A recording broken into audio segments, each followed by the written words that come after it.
साथ में good morning. उम्मीद करते हैं आप लोग अच्छे होंगे।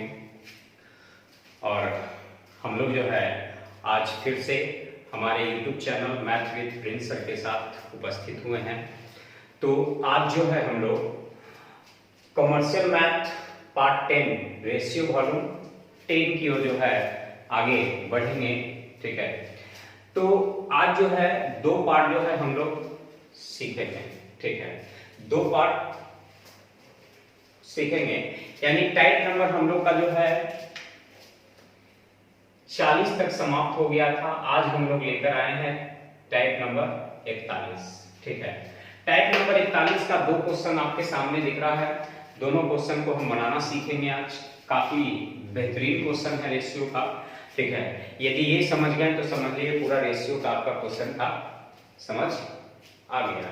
ठीक है, तो इससे पिछली क्लास में टाइप नंबर 38 और 39 के बारे में आप लोग को बताए थे कि दो बोतलें समान हो, तीन बोतलें समान हो, दो बर्तन समान हो, तीन बर्तन समान हो, तो क्या करते थे कि दूध की मात्रा निकाल करके पानी निकालने के लिए तीन बर्तन हैं तो तीन में से घटा देते थे, और चार बर्तन रहता था तो चार में से घटा देते थे, 10 बर्तन रहता था तो 10 में से घटा देते थे।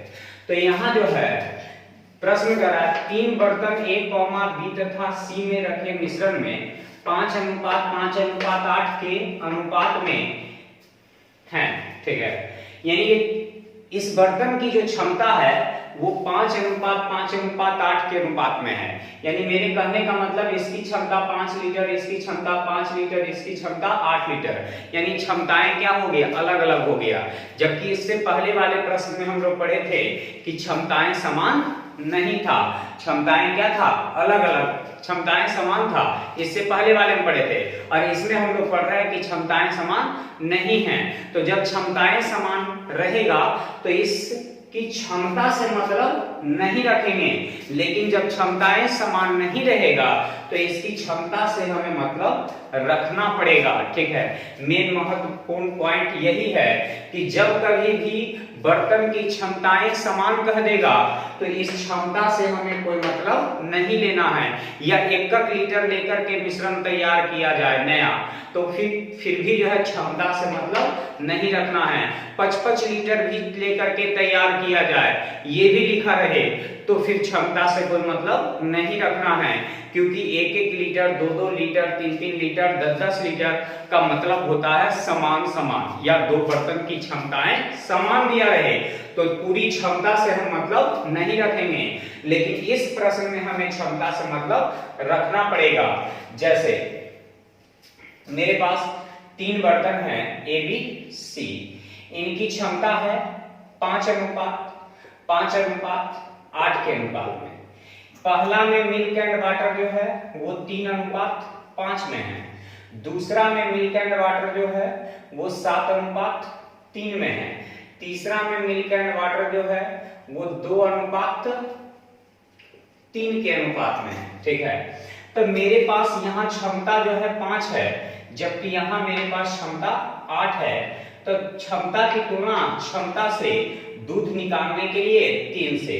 फिर यहाँ देख रहे हैं क्षमता 5 है, यहाँ क्षमता 7-3-10 है, तो दूध निकालने के लिए 7 से। फिर उसी तरह देख रहे हैं कि क्षमता यहाँ 8 है और यहाँ क्षमता कितना है, 5 है, तो दूध निकालने के लिए 2 से। फिर वही चीज आगे करना है कि क्षमता यहाँ 5 है, क्षमता यहाँ 8 है, तो पानी निकालने के लिए 5 से, पानी निकालने के लिए 3 से, पानी निकालने के लिए 3 से। यानी जितना कैलकुलेशन इधर हुआ है उतना ही कैलकुलेशन उधर आप लोग कर देते हैं विद्यार्थियों। और इसी चीज को जो है हम आज आपको शॉर्ट करके दिखाते हैं कि जरूरी नहीं है कि हम जितना चीज इधर लिखेंगे उतना ही चीज उधर लिखें, ऐसा कोई जरूरी नहीं है। सबसे पहले यहाँ तक समझे कि नहीं समझे उसको देख लेते हैं फिर से एक बार। मेरे पास क्षमता यहाँ 5 है, मेरे पास यहाँ क्षमता 5-3-8 है, तो 5 की तुलना 8 से निकालना है दूध, तो दूध के लिए 3 से। क्षमता यहाँ 5 है, यहाँ क्षमता 7 है, 7-3-10 है, तो दूध निकालने के लिए 7 से। यहाँ क्षमता 8 है, यहाँ क्षमता 5 है, दूध निकालने के लिए 2 से। तो ये क्षमता निकल गया, ये दूध निकल गया।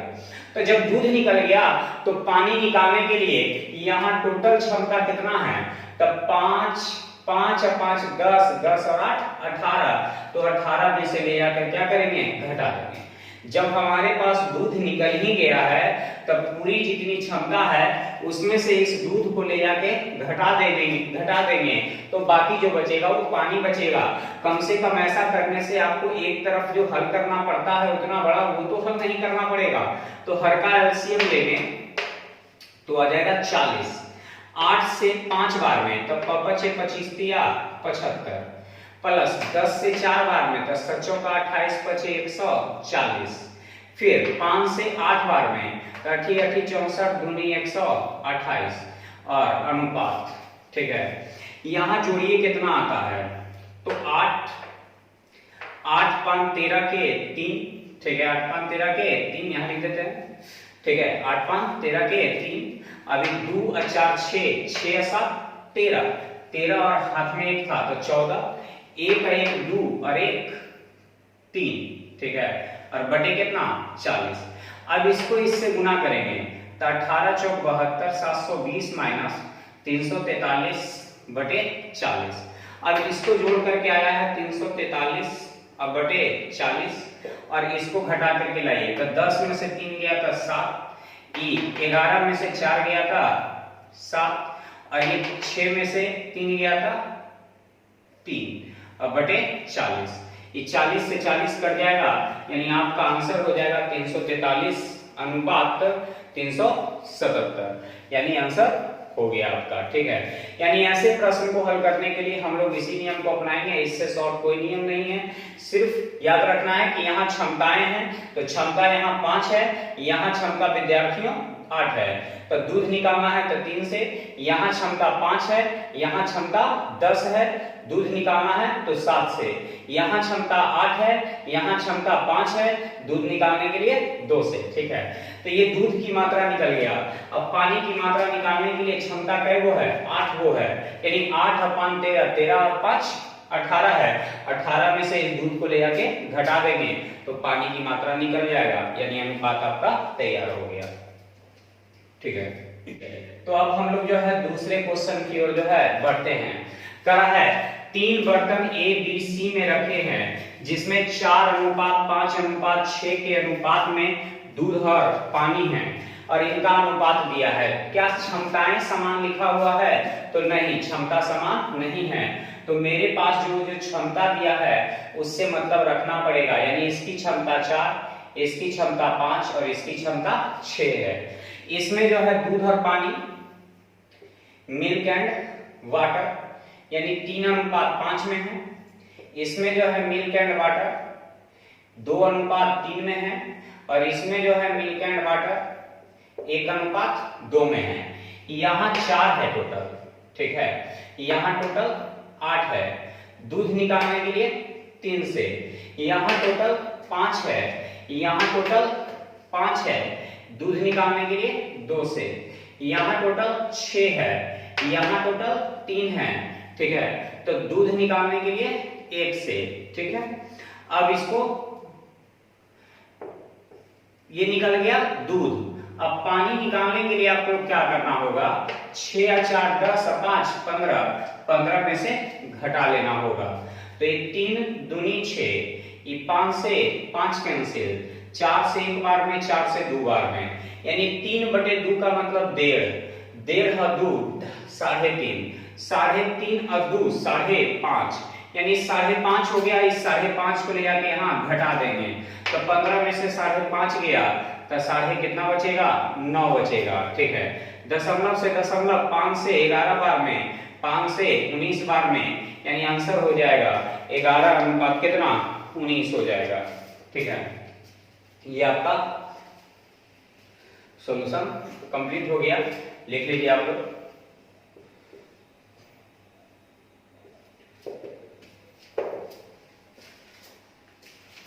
ठीक है, तो यहाँ जो है टोटल क्षमता 4 था, यहाँ टोटल क्षमता 8 है। दूध निकालने के लिए 3 से, यहाँ टोटल क्षमता 5 है, यहाँ टोटल क्षमता 5 है। दूध निकालने के लिए 2 से, यहाँ टोटल क्षमता 6 है और यहाँ 3 है। दूध निकालने के लिए 1 से। अब टोटल क्षमता हो गया 6 5 11 4 15, 15 में से ये दूध हो गया तो बाकी घटा देंगे तो बचेगा क्या चीज, पानी। ठीक है, तो ये आपका टाइप नंबर 41 समाप्त हो गया। इसको लिख लेंगे, आगे आप लोग को आगे बताते हैं।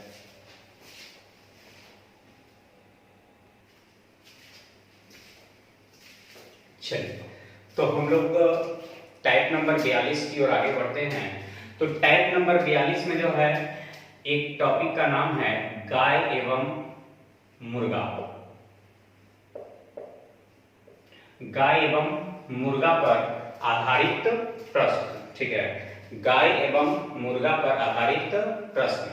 सबसे पहले गाय तथा मुर्गे के एक समूह में उनके सिरों की संख्या दिया हुआ है 40 और पैरों की संख्या दिया है 120। तो बताएं कि इस समूह में कुल कितने गाय हैं। ठीक है, तो इसको डायरेक्ट शॉर्ट विधि से हम बता देते हैं कि कैसे बनाएंगे, बहुत ही आसान है। ठीक है, सबसे पहले तो आपके पास दिया क्या क्या चीज है वो देखिए। गाय के सिर दिया है 40 और पैर दिया है 120। हम जानते हैं कि गाय का जो है 4 पैर होता है और मुर्गे का जो है, ठीक है, 2 पैर होता है। ठीक है, हमसे पूछ रहा है गाय की संख्या। सबसे पहले तो इतना चीज आपके प्रश्न में दिया हुआ है। ठीक है, वो सिर्फ हम यहाँ पर दिखा दिए हैं आपको, ये सॉल्यूशन में नहीं जाएगा, ये सॉल्यूशन में नहीं जाएगा। ये तो चीज आपके पास दिया हुआ है, सिर्फ आपको दिखाने के लिए हम लिख दिए हैं बस, और कुछ नहीं किए हैं। इसको बनाएंगे कैसे, तो याद रखेंगे प्रश्न में पूछ रहा है हमसे क्या चीज, गाय। तो पूछ रहा है गाय, तो हम सभ्य के सभ्य मान लेंगे मुर्गा। हम सोच करके देखते हैं कि यदि इस समूह में सभ्य के सभ्य मुर्गा होता तो कितना पैर हो सकता था। यदि ये 40 के 40 मुर्गा होता तो एक मुर्गा के 2 पैर तो 40 मुर्गा के 80 पैर होता। एक मुर्गा का 2 पैर तो 40 मुर्गा का 80 पैर होता। लेकिन यहाँ पैर की संख्या कितना है, 120 है। इसका अर्थ ये होता है कि इस समूह में सबके सब मुर्गा नहीं है। इस समूह में सबके सब मुर्गा नहीं है, कुछ गाय भी है। तो चलिए मान के देखते हैं कि गाय होता तो क्या होता। तो एक गाय के 4 पैर तो 40 गाय के 160 पैर, यानी 160 गो पैर होना चाहिए था, जबकि पैर है कै गो, तो 120 गो है। इसका अर्थ ये हुआ कि इस समूह में सबके सब गाय भी नहीं है, यानी सबके सब ना गाय है ना सबके सब मुर्गा है तो दोनों है। तो हमें वही तो ज्ञात करना है कि बताएं कि गायों की संख्या क्या है। तो याद रखना है, गाय मुर्गा टॉपिक में जो है पूछेगा गाय तो निकालेंगे मुर्गा, पूछेगा गाय निकालेंगे मुर्गा, पूछेगा मुर्गा निकालेंगे गाय। तो पूछ रहा है आपसे गाय, तो सबके सब मान लीजिए मुर्गा। तो एक मुर्गा के 2 पैर तो 40 मुर्गा के 80 पैर। ठीक है, लेकिन यहाँ पैर है कै गो, तो 120 गो है। तो 120 माइनस 80 और बटा दोनों के पैरों में कितने का अंतर, तो 2 का। तो 120 में से 80 गया तो 40 को 2 से भाग देंगे, तो इसका मतलब है कि गायों की जो संख्या हो जाएगा वो कितना हो जाएगा, 20 हो जाएगा। तो याद रखना है, गाय मुर्गा से संबंधित यदि टॉपिक है तो पूछेगा गाय निकालेंगे मुर्गा, पूछेगा मुर्गा निकालेंगे गाय। ठीक है,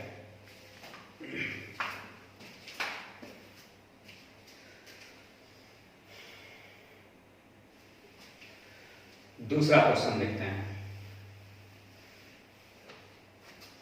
कबूतर और चूहे के समूह में, ठीक है, करा है सिरों की संख्या 150 है। सिरों की संख्या 48 है और पैरों की संख्या 150 है। गाय तथा मुर्गे के एक समूह में सिरों की संख्या 48 है और पैरों की संख्या 150 है, लेकिन इस समूह में क्या क्या है, चूहा और कबूतर है। तो कबूतर के हम लोग जानते हैं कि कै पैर होता है, तो कबूतर के 2 पैर होता है और चूहा के जो होता है वो कितने पैर होता है, 4 पैर होता है। जानते हैं ना सब। चूहा के कितना पैर पता है? नहीं पता है तो पकड़ के देख लीजिएगा, ठीक है। और अब यहाँ पूछ रहा है हमसे किसके बारे में, तो कुल कितने जो है, यहाँ गलती से लगता है लिखा गया, कुल कितने कबूतर हैं, ठीक है, कुल कितने कबूतर हैं। तो पूछ रहा है कबूतर, तो हम सबके सब मान लेंगे चूहा। तो एक चूहा के 4 पैर, तो 48 चूहा के 196 पैर, ठीक है। और यहाँ एक चूहा के 4 पैर, तो 48 चूहा के 196 पैर, लेकिन यहाँ पैर है कितना? 150 है। तो सोच रहे होंगे कि कभी ये जो दिया रहता है उसको आगे लिखते हैं और कभी पीछे लिखते हैं। तो याद रखना है, जो बड़ा होता है उसको आगे लिखना है, जो छोटा होता है उसे पीछे लिखना है, ठीक है। अब यहाँ दोनों में कितने का अंतर है? तो 2 का अंतर है। तो यहाँ 6 में से 0 गया, यानी घटा देंगे तो 46, और 46 को 2 से भाग देंगे तो कितना? 23, यानी आपका आंसर जो आ गया वो कितना आ गया? 23 आ गया, ठीक है। यानी आपका क्वेश्चन नंबर 2 समाप्त हो गया। तो पूछेगा कबूतर, सबके सब मान लेंगे चूहा। तो एक चूहा के 4 पैर, तो 48 चूहा के 196 पैर, लेकिन पैर है 150, और यहाँ दोनों में अंतर है कितने का? 2 का। तो 46/2 यानी कितना हो जाएगा? 23, यानी क्वेश्चन नंबर 2 भी समाप्त। चलिए एक क्वेश्चन हम आज इसमें लिखे हैं, 3 क्वेश्चन लिखे हैं, ठीक है। वो कैसे बनेगा उस पर भी ध्यान दीजिए।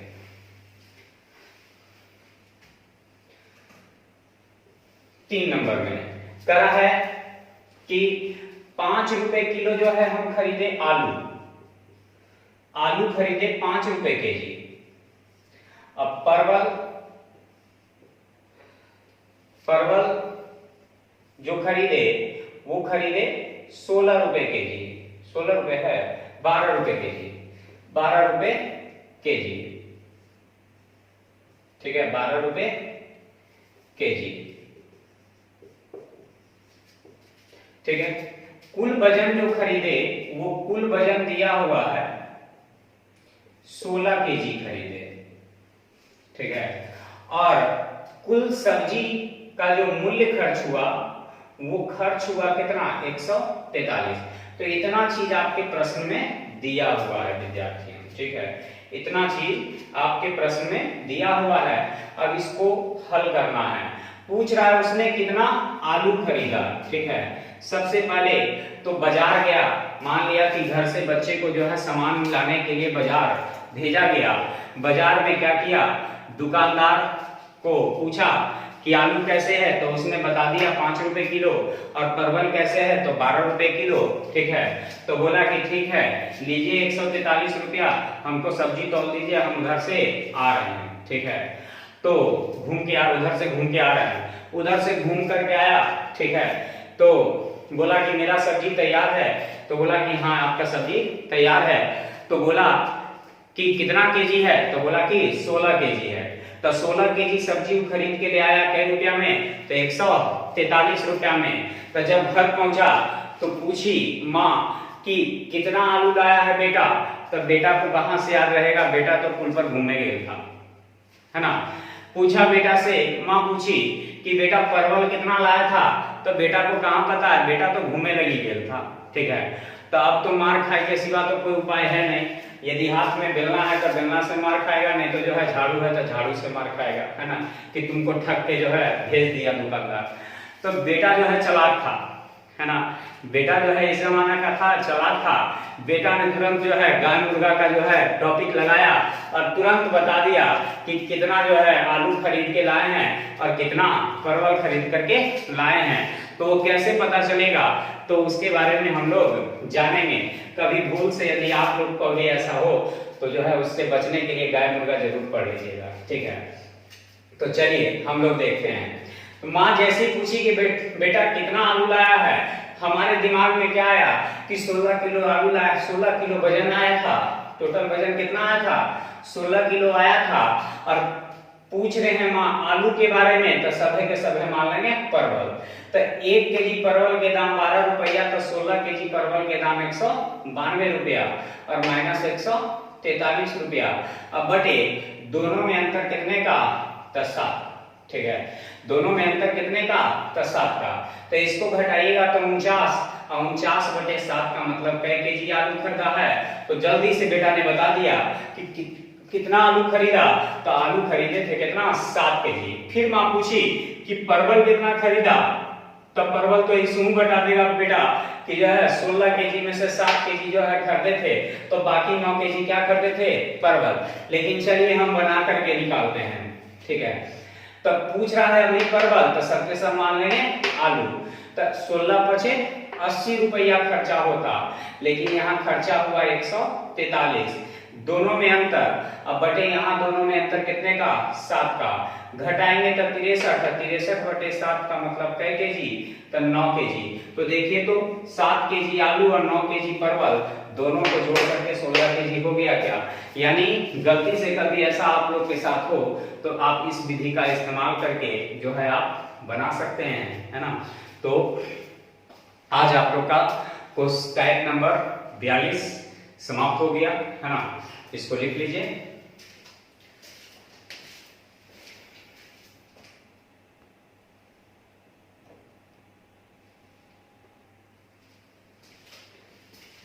चलिए, तो टाइप नंबर 43 जो है हम लोग लेकर आए हैं। टाइप नंबर 43 भी जो है आप लोग को गाय मुर्गा का टॉपिक ही है। अभी गाय मुर्गा का और भी टॉपिक बचा हुआ है, ठीक है। गाय मुर्गा का टॉपिक है, तो चलिए 43 नंबर क्वेश्चन को हम लोग कैसे बनाएंगे वो देखते हैं। इस बार प्रतिशत के रूप में दिख रहा है ना। ये प्रतिशत के रूप में दिख रहा है। तो मेरे पास करा है, एक व्यक्ति ने 18,000 रुपए में एक गाय खरीदा और एक भैंस खरीदा, यानी टोटल जो खर्चा किया वो 18,000 रुपया खर्चा किया। क्या किया कि गाय को 10% के लाभ पर और भैंस को 14% के लाभ पर बेच दिया। तो बेचने के बाद पता चला कि टोटल जो फायदा हुआ वो 2040 रुपए का हुआ। तो पूछ रहा है गाय का क्रय मूल्य क्या है, ठीक है। मेरे पास गाय को बेचा 10% के लाभ पर और भैंस को बेचा 14% के लाभ पर, ठीक है। गाय को बेचा 10% के लाभ पर, भैंस को बेचा 14% के लाभ पर। अब कुल जो है क्रय मूल्य जो है मेरे पास दिया हुआ वो है 18,000 और लाभ की राशि जो दिया हुआ है वो 2040 दिया हुआ है। तो ये मेरे पास इतना प्रश्न में दिया हुआ है। अब इसी के अनुसार हमको हल करना है और पूछ रहा है हमसे गाय का क्रय मूल्य। तो अभी पढ़े थे कि पूछेगा गाय तो निकाल देंगे भैंस, ठीक है। पूछेगा गाय निकाल देंगे भैंस। तो 18,000 का बच्चों 14% निकाल लीजिए, ठीक है। तो 18,000 का 14% निकालेंगे तो 2500 कितना हो जाएगा? 20। नहीं निकालने आता इस तरह से 18,000 का 14%, परसेंट के लिए डबल जीरो कैंसिल, ये 18 चौक 72 के दो हाथ में 7, 18 का 18 7 25, यानी 2520, ठीक है। तब लाभ होना चाहिए था 2520 का, लेकिन लाभ हुआ 2040 का और दोनों का अंतर कै परसेंट का? तो 4% का, ठीक है। यहाँ अंतर कितने का? तो 4% का। तो परसेंट हटेगा तो ऊपर क्या होगा? डबल जीरो होगा। तब इसको हल करेंगे तो जीरो में से जीरो गया तो जीरो बचेगा, ये 2 यानी 12 में से 4 गया तो 8 बचेगा और ये 24 में से 20 गया तो 4 बचेगा और ये गुना में हो जाएगा कितना? 100 और ये बटा में हो जाएगा 4। तो 4 से भाग देंगे 12 बार में, यानी 120 पर 3 गो यानी 2 गो और 0, ठीक है। 120 पर 2 गो और 0। तो ये आपका आंसर तैयार हो गया। तो पूछेगा गाय निकाल देंगे भैंस, तो 18,000 का 14% 2520, लेकिन यहाँ लाभ हुआ 2040 का। यहाँ दोनों में अंतर कै परसेंट का? 4% का और परसेंट हटेगा ऊपर 100, यानी हल करके आ गया कितना हजार? तो 12,000। ये किसका क्रय मूल्य आ गया? तो गाय का, ठीक है। लिख लीजिए, आगे फिर बताते हैं।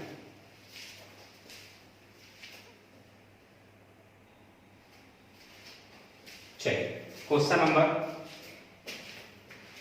2 आपके सामने है ना। टाइप नंबर 43 का एक क्वेश्चन और है, देख लीजिए। यहां भी वही चीज है, गाय और भैंस है, ठीक है। गाय को 8% के लाभ पर और भैंस को 5% के लाभ पर कुल क्रय जो है वो 12,000 है, ठीक है। और लाभ जो है वो है कैसा, 900। तो हमसे पूछा किसके बारे में, तो पूछा है गाय का क्रय मूल्य, ठीक है, क्रय मूल्य पूछा है। तो पूछ रहा है गाय, तो सबके सब मान लेंगे भैंस। तब 12,000 का 5% यानी 600, ठीक है, निकालने आता है। 12,000 का 5%, परसेंट के लिए 2 जीरो, 120 बचे 600, लेकिन यहां मिला कितना 900, माइनस दोनों का अंतर कितने का, 3 का। तो 300 में 3 से भाग देंगे, लेकिन ये प्रतिशत में है और ऊपर हटेगा 100। तो 300 में 3 से भाग देंगे, 100 बचेगा और ये 100 से गुना होगा तो ये 10,000 बचेगा। यानी ये गाय का जो क्रय मूल्य हो गया वो कितना हो गया, तो 10,000 हो गया। तो विद्यार्थियों याद रखना है, पूछेगा गाय निकालेंगे भैंस, पूछेगा भैंस निकालेंगे गाय, ठीक है। तो आज के लिए जो है आज का क्लास यहीं पर जो है समाप्त करते हैं। आगे हम लोग फिर से मिलेंगे रेशियो वॉल्यूम 11 में, यानी टाइप नंबर आपका 43 तक जो है समाप्त हो गया है। आगे आप लोग का टाइप नंबर जो है 44 से प्रारंभ होगा। अगले क्लास में फिर से हम लोग मिलेंगे, तब तक के लिए